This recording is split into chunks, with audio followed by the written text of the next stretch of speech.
जय माता दी, राधे राधे। आप सभी का दोस्तों चैत्र नवरात्रि की हार्दिक शुभकामनाएं। दोस्तों आज की इस खास वीडियो में हम आपको बताएंगे कि चैत्र नवरात्रि कब शुरू हो रही है, इसकी सही तिथि क्या है और रामनवमी किस दिन मनाई जाएगी। साथ ही हम यह भी बताएंगे कि नवरात्रि के दौरान पूजा पाठ कैसे किया जाना चाहिए, कौन सी महिलाएं व्रत रख सकती हैं और किन्हें व्रत करने की आवश्यकता नहीं होती है। इनके अलावा व्रत और पूजा से जुड़ी कुछ महत्वपूर्ण नियमों पर भी चर्चा करेंगे, जिससे आप नवरात्रि के इन पावन दिनों का पूरा लाभ उठा सकें। यह वीडियो आपके लिए बहुत ही उपयोगी होगा, इसीलिए इसे अंत तक जरूर देखें। यह जय माता दी। चैत्र नवरात्रि फागुन मास के समाप्त होते ही शुरू हो जाती है। होलिका दहन के बाद चैत्र मास का आरंभ होता है और इसी के साथ हिंदू नव वर्ष भी शुरू हो जाता है।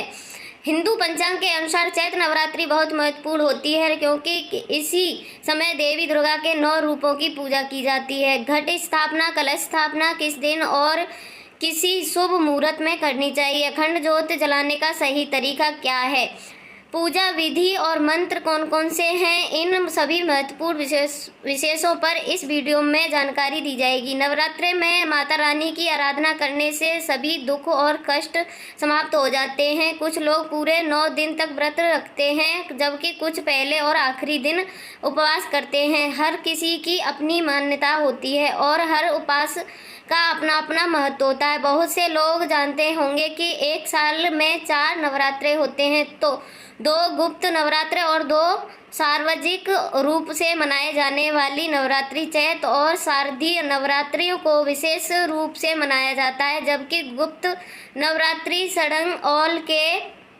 लिए अधिक महत्वपूर्ण होती है। अगर आपको यह वीडियो पसंद आई हो और उपयोगी लगे तो लाइक ज़रूर करें। आपका एक लाइक हमारे लिए बहुत महत्वपूर्ण है। हम आपको जो भी जानकारी देते हैं वह शास्त्र और पंचांग पर आधारित होता है। सही जानकारी प्राप्त करने के लिए बानी रियल वॉइस चैनल से जुड़े रहें। अगर आप नए हैं तो चैनल को सब्सक्राइब कर लें, ताकि आपको आगे भी ऐसी ही महत्वपूर्ण जानकारी मिलती रहे। अपनी मनोकामनाओं की पूर्ति के लिए और माता रानी का आशीर्वाद प्राप्त करने के लिए कमेंट बॉक्स में जय माता दी जरूर लिखें।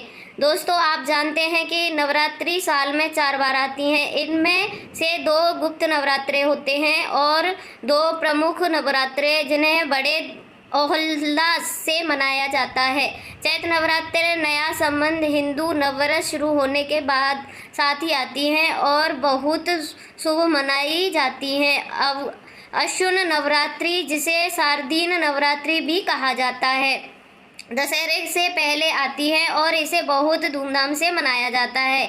माघ नवरात्रि और आषाढ़ नवरात्रि गुप्त नवरात्रि होती हैं, जिनका विशेष महत्वपूर्ण साधकों के लिए होता है। चैत्र नवरात्रि का विशेष महत्व है क्योंकि यह नए संवत के आरंभ के साथ आती हैं और इस दिन ग्रहण की स्थिति में पूरे वर्ष की संभावनाओं का आकलन किया जाता है। ज्योतिष शास्त्र के अनुसार इसी समय यह निर्धारित होता है कि इस वर्ष का राजा और मंत्री कौन होगा, ग्रहों की स्थिति कैसी रहेगी और आने वाला समय लाभकारी होगा या नहीं।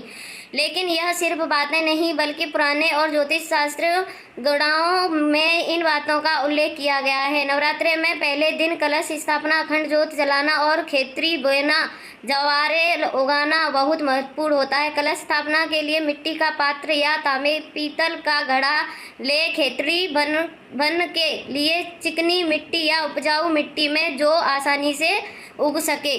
जो जवारे के लिए एक मिट्टी बीज प्राप्त होंगे, अधिकतम 100 ग्राम तक ले सकते हैं। माँ दुर्गा की पूजा के लिए मूर्ति या तस्वीर रखें। अखंड ज्योत जलाने के लिए तेल या घी का बड़ा दीपक या कटोरी का प्रयोग करें। यदि अखंड ज्योत जलाना संभव न हो तो नियम दीपक जलाकर भी माता की आराधना कर सकते हैं। कलश स्थापना के साथ व्रत और पूजा का संकल्प लें। इसके बाद माँ दुर्गा की आराधना करें और पूरे नवरात्रे माँ के 9 रूपों की पूजा विधि का पालन करें। अखंड ज्योत जलाने के लिए यदि आप 9 दिनों तक दीप जलाना चाहते हैं तो इसके लिए कम से कम 1 किलो घी या तेल की आवश्यकता होगी। इसे पहले से लेकर रख लें। कलश स्थापना के एक मिट्टी का या धातु का कलश लें। यदि आपके पास पहले से कोई तांबे या पीतल का कलश उपलब्ध है तो उसे भी प्रयोग में ला सकते हैं। कलश पर रखने के लिए नारियल की आवश्यकता होगी।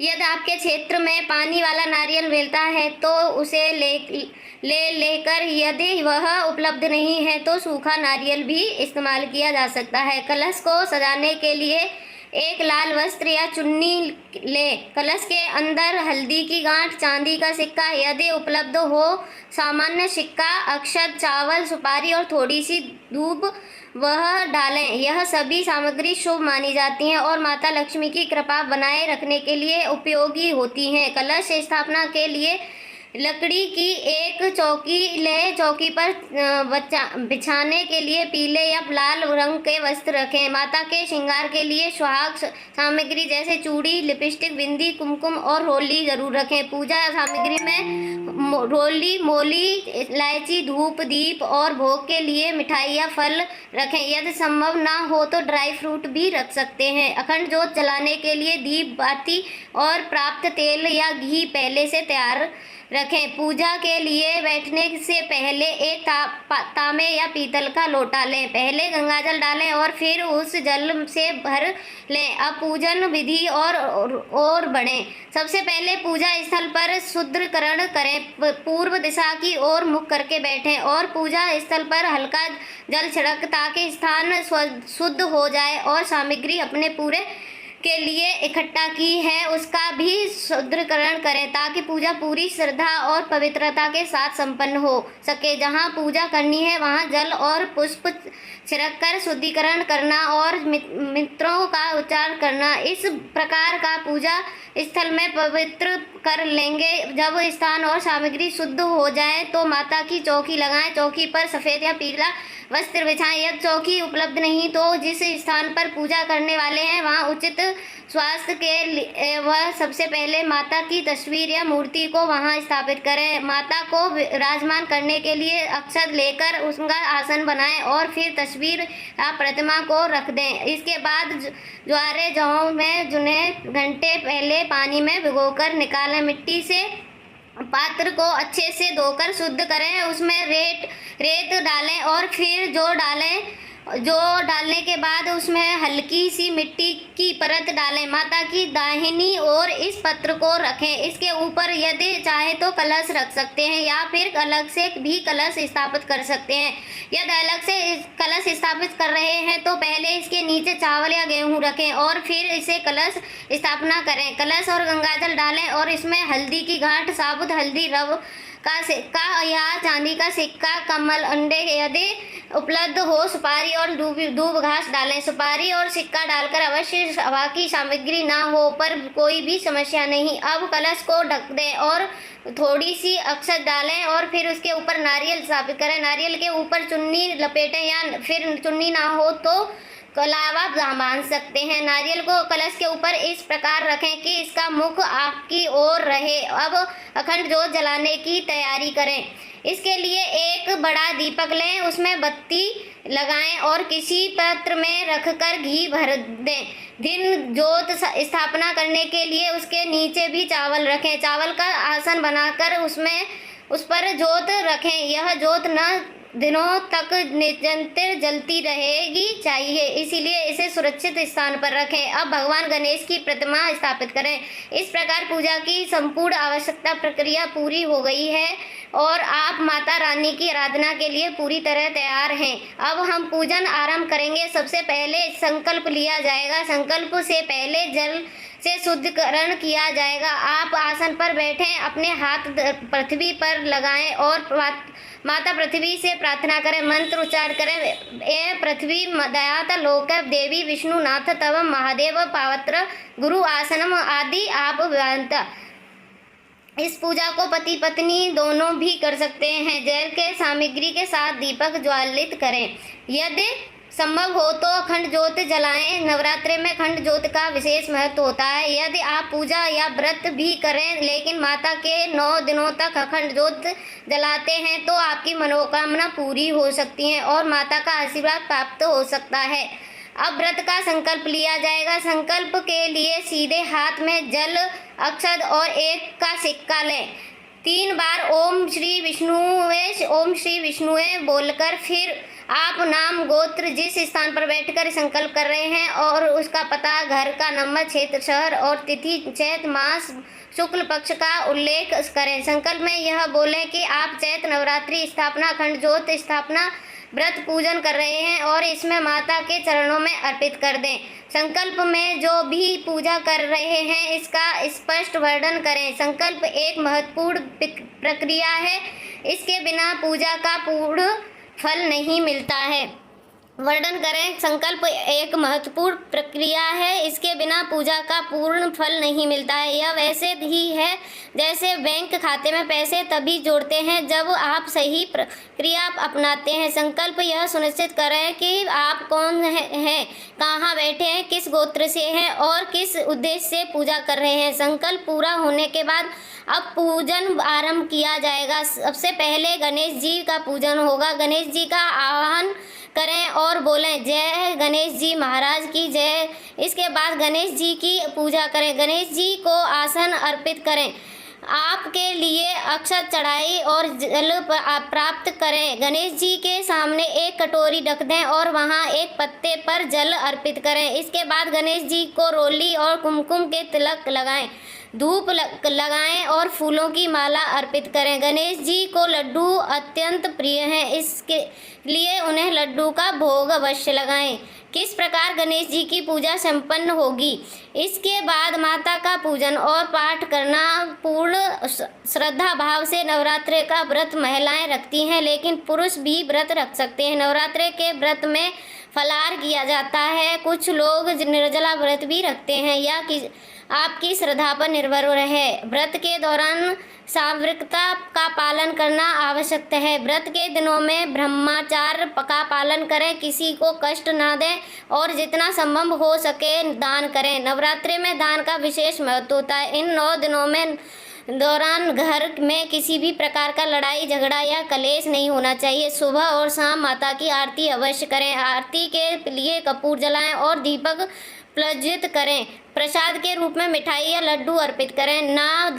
9 दिनों तक माता की आरती करें और नवमी के दिन 9 कन्याओं को भोजन कराना। कन्याओं को भोजन कराने के नवदुर्गा माता प्रसन्न होती हैं।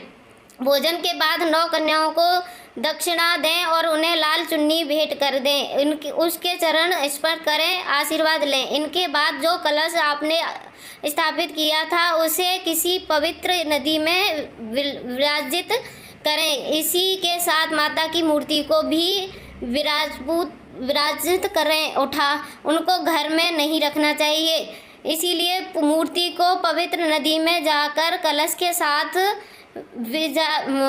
विसर्जित कर दें। माता का भंडारा करें और आपकी जो भी मनोकामना है माता लक्ष्मी को, माता वैष्णो अवश्य पूर्ण करें। चलिए दोस्तों, अब जान लेते हैं पूजा का शुभ मुहूर्त क्या रहेगा। चैत्र नवरात्रि 2025 शुभारंभ 30 मार्च 2025 रविवार से होगा और समापन 6 अप्रैल 2025 रविवार को होगा। इस वर्ष नवरात्रि 8 दिनों के होंगे क्योंकि अष्टमी और नवमी तिथि एक ही दिन पड़ रही है। कलश स्थापना का शुभ मुहूर्त 30 मार्च 2025 सुबह 6, 13, 10 बार हो रहेगा। नवरात्रि पूजा के प्रकार रहेंगे। 30 मार्च का 31 मार्च को ब्रह्मचारिणी की पूजा, 2 अप्रैल का चंद्रघटा की पूजा, 2 अप्रैल महाकुंभा की पूजा, 3 अप्रैल महाशंकर माता की पूजा, 4 अप्रैल माँ कल्याणियानी की पूजा, 5 अप्रैल महाकाल रात्रि की पूजा, 6 अप्रैल माँ गौरी की पूजा। इस वर्ष अष्टमी और नवमी एक ही दिन मनाई जाएगी। माँ का आगमन और प्रार्थना दोनों हाथी पर हो रही है, जो शुभ संकेत माना जाता है। हाथी पर मां के आगमन से धन और धान्य से वृद्धि होती है। नवरात्रि के दौरान दुर्गा नौ रूपों में पूजा करते हैं, भक्तों की मनोकामना पूर्ण होती है। दोस्तों, इन पवन 9 दिनों में माँ की कृपा से आपके सभी कष्ट दूर होंगे और आपकी मनोकामना अवश्य पूर्ण होगी। हमें कमेंट में ज़रूर बताएं कि यह जानकारी आपको कैसी लगी और अपनी भक्ति के भाव साझा करें। जय माता रानी, जय माता रानी, जय माता रानी, जय वैष्णो माता दुर्गा, जय माता आपको कामना पूरी करें। क्या जय माता दी।